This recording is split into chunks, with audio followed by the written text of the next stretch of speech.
Live from New Delhi, you're watching DD India Live, India's voice to the world. I'm Tanvi Taneja. Coming up in the next 30 minutes. Prime Minister Narendra Modi inaugurates new Chancery over High Commission of India in Bandar Seri Begawan. Also visits Sultan Omar Ali Saifuddin Mosque in Brunei's capital town.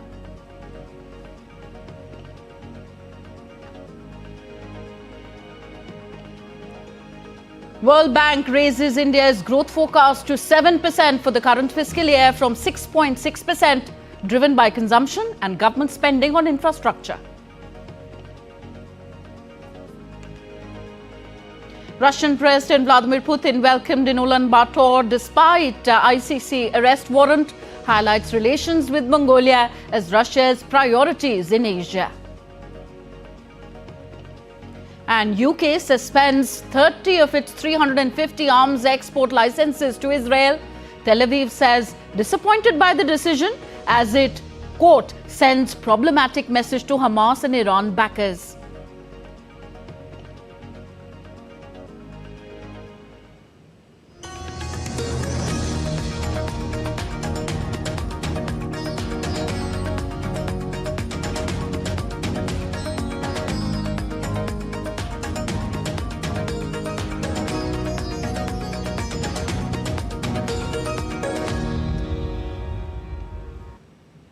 Strengthening historical ties with the aim to deepen strategic partnership in the Southeast Asian region, India's Prime Minister Narendra Modi arrived in Brunei Darussalam for his first ever bilateral visit. Brunei is an important partner in India's Act East policy and Indo-Pacific vision.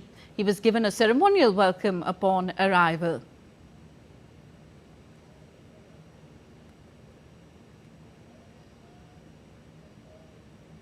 Prime Minister Narendra Modi was also warmly welcomed by the Indian community in a hotel. He was given a heartfelt reception, underscoring the strong ties and enthusiasm of the expatriate community in strengthening India-Brunei relations.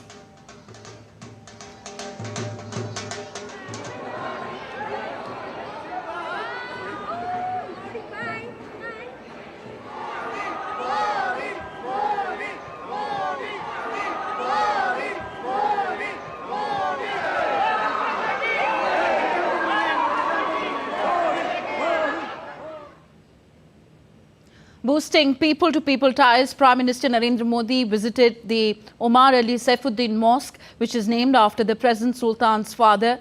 Prime Minister Modi was greeted by the Indian community at the mosque. India and Brunei enjoy a friendly relationship, which is marked by mutual respect and understanding on bilateral and multilateral issues.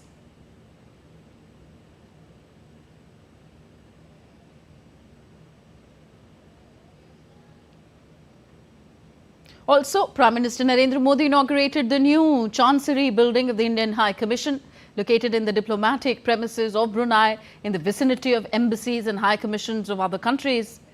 Inspired by the Indian culture and colours of the Indian tricolour, India's new Chancery building at Bandar Seri Begawan is a mix of tradition and modernity.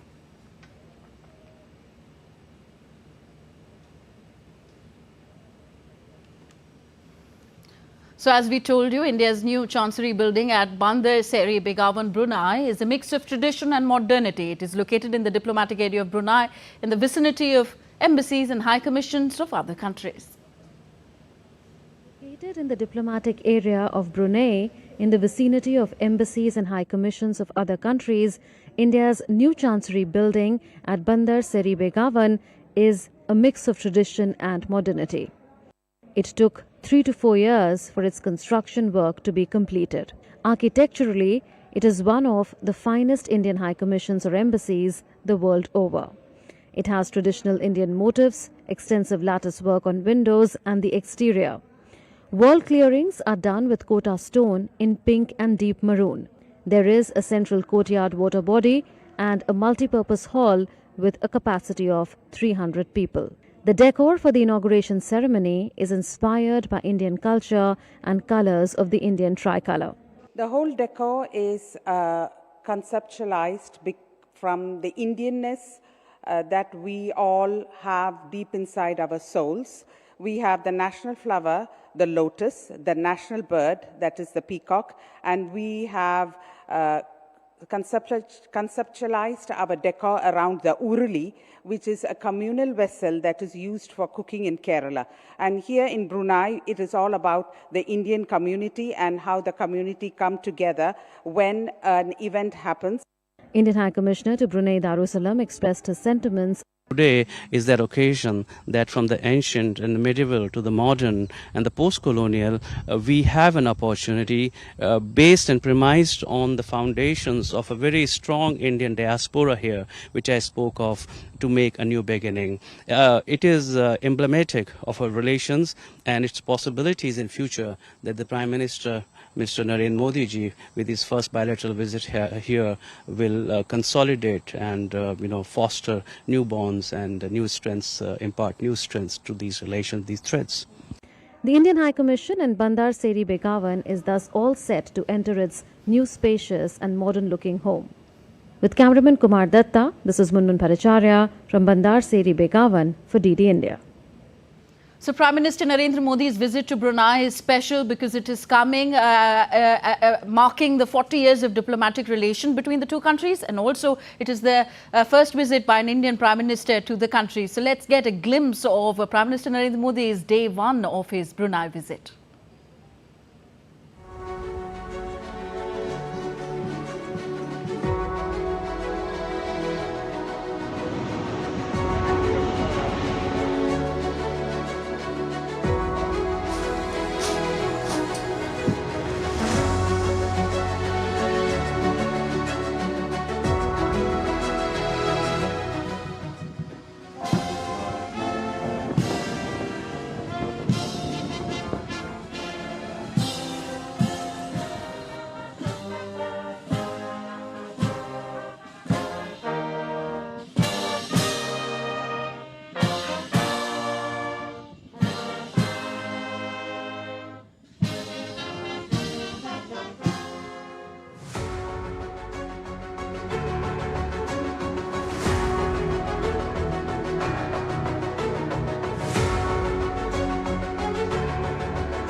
So DD India's Munmun Bhattacharya now joins us live from Bandar Seri Begawan. Munmun, we saw the visuals of Prime Minister Narendra Modi's engagement. So how productive has day one of his visit been, and what do we expect tomorrow? A very productive visit, I would say, Tanvi, because it's been on expected lines, but it's also exceeded expectations in a sense, because the warmth that we saw of the members of the Indian diaspora towards the Prime Minister was something that was surreal. And there were 3 occasions, in fact, when the Prime Minister did meet members of the Indian diaspora. immediately after arrival here, after the ceremonial welcome, he was greeted by around 300 members of the Indian community in a go. We saw those moments when he embraced two children who were waiting for Prime Minister Narendra Modi as much as the others were. There were people cutting across all age groups and professions who were all waiting to meet their Prime Minister. Many of them had seen the Prime Minister for the first time. Now, having said that, he then moved to the new Chancery building of the Indian High Commission. The Indian High Commission will now function from there since the Prime Minister has inaugurated it. There were around 250 to 200 members of the Indian community. He met them, he asked them what they do in Brunei. He met those people who had done the decor for the new Indian High Commission building, as well as students there, children there. So that was again a moment to cherish for a lifetime for all those that got to talk to the Prime Minister. And then at the mosque, he was welcomed by members of the Indian community, Muslims particularly. So all in all, it's been a day that's been high on emotion and love and bonding for the Prime Minister, and a pretty important day as far as the Indian diplomatic community here is concerned, because now they've got a new building from where they will function. So that's how day one was, a pretty constructive one. Okay, and what do we expect tomorrow, Munmun? Tomorrow is all about the bilateral talks and delegation level talks between the two sides, because the Prime Minister will be going to the Royal Palace. There will be an audience with His Majesty Sultan Haji, who is the monarch of Brunei Darussalam, one of the longest serving monarchs in the world, because the coronation had taken place in 1968. So it's been 56 years since he's been the monarch of Brunei Darussalam. So there will be a meeting of sorts between him and Sultan Haji and some close family members of the royal family. After that, we expect a banquet lunch to be hosted by the monarch in honor of the Prime Minister. And that's how day two is going to conclude. But very importantly, we also expect a couple of MOUs to be signed in exchange between the two sides. So tomorrow would be high on substance. I would say today was high on emotion and symbolism. And of course, love and bonding for all those who live here, but feel very connected to their home. Thank you. Munmun Bhattacharya reporting for us from Brunei. So, Prime Minister Narendra Modi on the second leg of his visit to East Asia will be visiting Singapore after Brunei Darussalam. Now, this visit to Singapore is being seen as a historic one and is likely to strengthen the relations between the two strategic allies. DD India's Akshay Dongre spoke with Indian High Commissioner in Singapore, Dr. Shilpak Ambule, on the upcoming visit of Prime Minister Narendra Modi. In fact, this is Prime Minister Modi's sixth visit to the Southeast Asian nation. Prime Minister Narendra Modi is visiting Singapore, which is going to be his fifth visit. The last four visits were in his first term, and the last visit took place in 2018. Even in Singapore, a new government has taken over. Prime Minister Lawrence Wong has taken over the Prime Minister's office in the month of May. And this is in many ways a historic visit by the Indian PM. And to give more details about it, we have with us His Excellency Dr. Shilpak Ambule, the High Commissioner of India to Singapore. Sir, thank you so much for speaking with us. Can we get more details about this upcoming visit? It's a very important and a historic visit. It's Prime Minister's fifth visit, as you rightly mentioned. Now, a visit very early on in his third term is really, really historic, because Prime Minister Lawrence Wong also has taken office in May, and a meeting between two prime ministers very early on in their respective tenures will set the course for our bilateral relationship in the next decade or so. It's also the 10th year of our strategic partnership. It also is the beginning of the 60th year of our diplomatic relations. India and Singapore also have a very unique mechanism. So in what terms does it set the relation between the two countries apart when we look at other countries in the ASEAN region?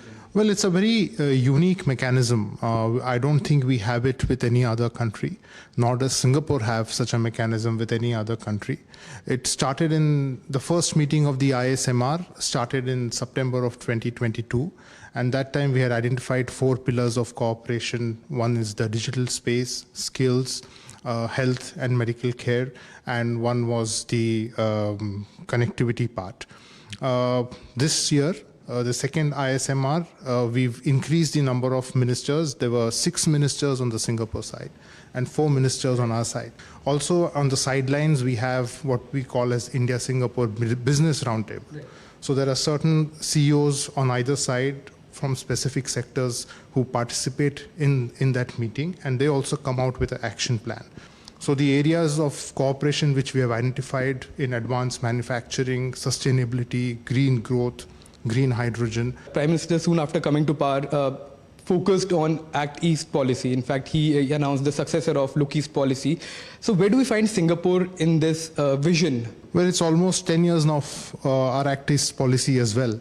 And Singapore has played a very, very crucial role, not only in the implementation of the Act East policy, but our engagement with ASEAN and our Indo-Pacific policy and its implementation. Singapore has a very crucial role to play. As you see, Singapore is very well connected within ASEAN. Singapore has been our ASEAN coordinator for the last 3 years, during which we elevated our India-ASEAN strategic partnership to comprehensive strategic partnership. Thank you so much, sir. With camera person SP Dubey, Akshay Dongre, DD India. India-Singapore Fine Arts Society has been working in Singapore for the past 75 years and has been nurturing the Indian art and culture in Singapore. DD India's Akshay Dongre visited the Fine Arts Society and spoke to its president, K.V. Rao, on the growing cultural ties between the two countries and the India's Act East policy in strengthening relations between the two countries. India and Singapore have a shared heritage, they share culture and historic ties as well. And to keep the cultural ties alive, SIFA's Singapore-India Fine Arts Society here in Singapore has been working for past several decades. In fact, we have the president of SIFA's here, Mr. K.V. Rao. Sir, thank you so much for speaking with us. First of all, can you tell us about SIFA's and how long have you been working as far as spreading Indian culture in Singapore? SIFA's is a unique institution that promotes Indian culture, art and music, perhaps the only one of its kind outside India, which is 75 years old, and we are celebrating our Diamond Jubilee this year. This was incorporated in 1949 by a small bunch of people who believed in Indian culture. It has grown to becoming a vast institution today with about 2,000 students aged from 3 years to 80 years learning various formats of Indian classical music and dance, and it covers both Carnatic and Hindustani faculties. We have 18 faculties, 28 teachers from India. So have you seen any uptake as far as interest in Indian culture here in Singapore in the past several years? What has been the trend like? Largely because of, I think, the new technology and COVID times. A lot of our programs actually broke the barriers because we went more digital, and a lot of our digital platforms which carried Indian classical music and dance programs were going all around, all of Asia. There were people who watch it from all over. We have about 50,000 people today following our programs, which would not have been possible without a technology sort of a solution. So that was the president of SIFA's, an organization that has been working relentlessly for 75 years and counting to spread the Indian culture in Singapore, and will continue to do so, and hopes to enhance the work that they have been doing so far. With camera person SP Dubey, Akshay Dongre, DD India. More news from India. President Draupadi Murmu graced the centenary year celebration of Maharashtra Legislative Council at the Vidhan Bhavan in Mumbai. The President congratulated all past and present parliamentarians for their contribution towards making society stronger. The President said daughters of Maharashtra will contribute in the overall progress of our country.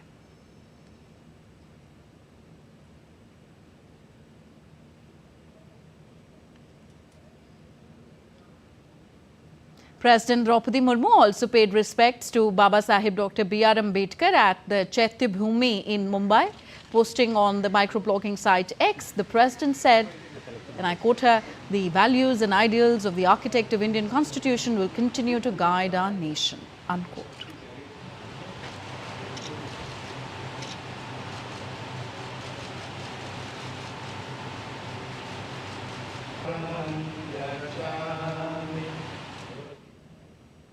Prime Minister Narendra Modi had started the National Nutrition Campaign from Jhunjhunu in Rajasthan back in 2018. The objective of the campaign is to lead children and women towards a healthy lifestyle in which The focus is to prevent them from anemia, to help children build their focus in studies and more.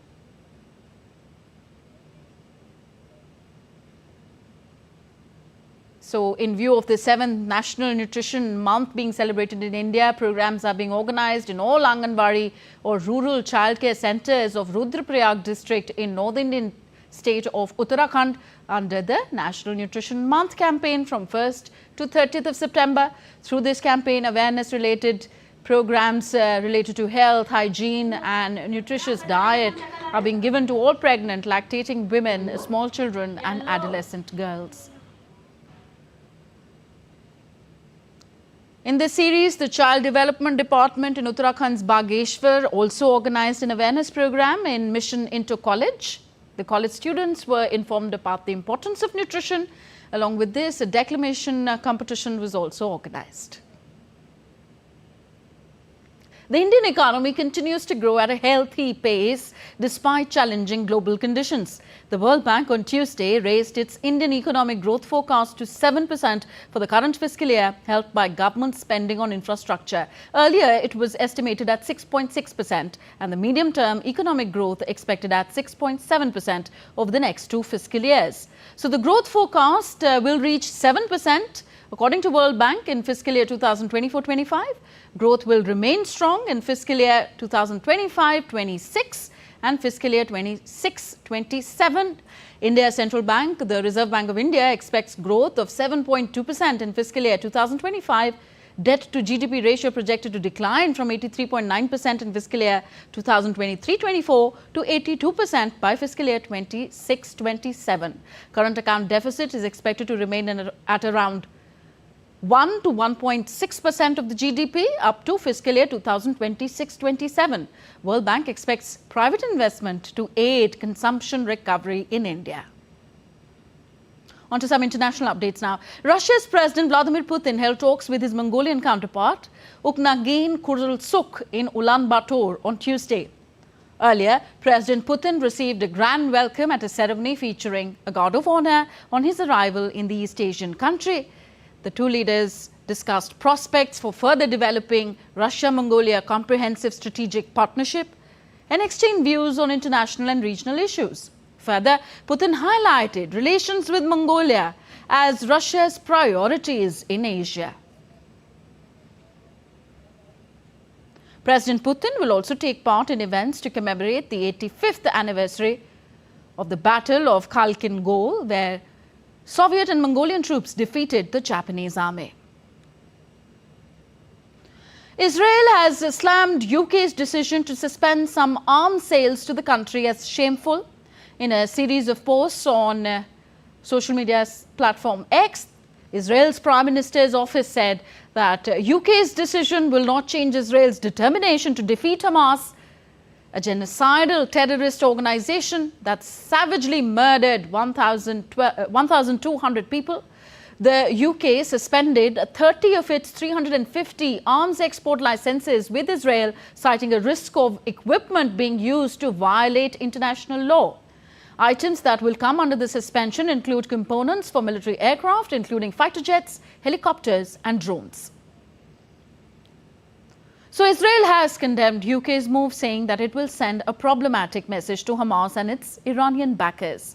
Foreign Minister Israel Katz said in a statement that Israel was disappointed by a series of decisions made by the UK government, including the decision regarding defence exports.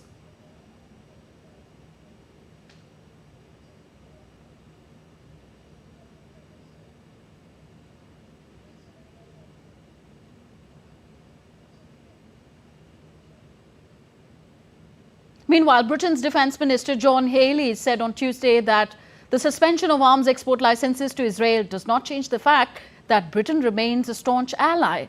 British exports amount to less than 1% of total arms Israel receives, and the minister said that the suspension would not have a material impact on Israel's security, and Britain continues to support its right to self-defence.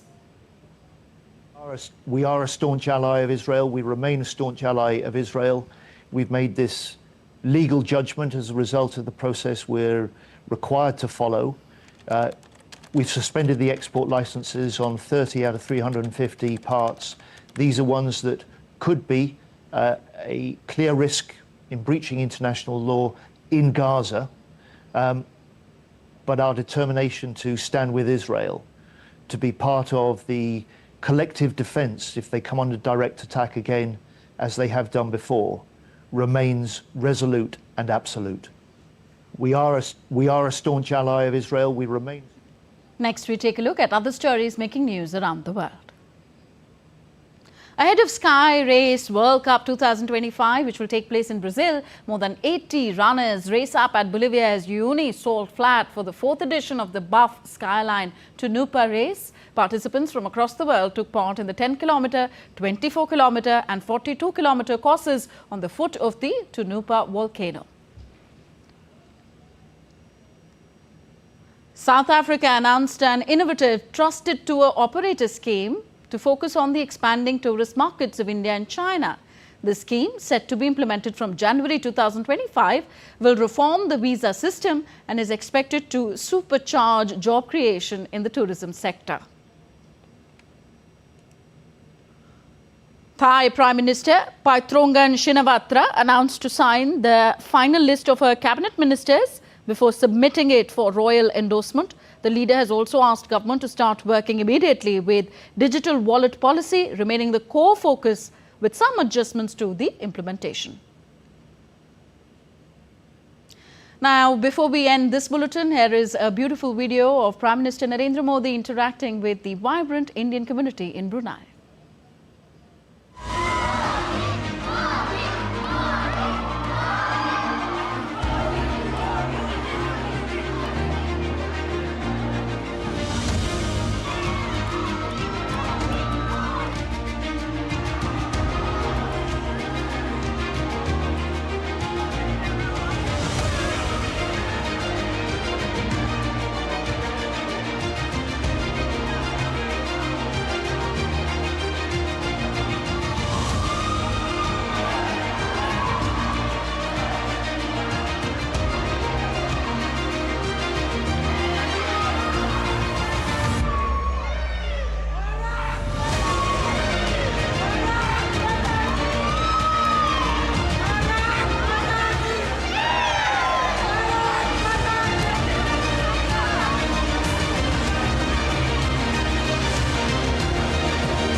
That's all for this edition of DD India Live. Do let us know your thoughts on the news of the day. Connect with us on our different social media platforms. For those on the go, you can catch all the latest news and updates on our DD India mobile app. The app is available on both Android and iOS platforms. So we will be back with more news as it breaks here on DD India. I am Tanvi Taneja from my entire team here in New Delhi. Thank you for watching. Namaskar.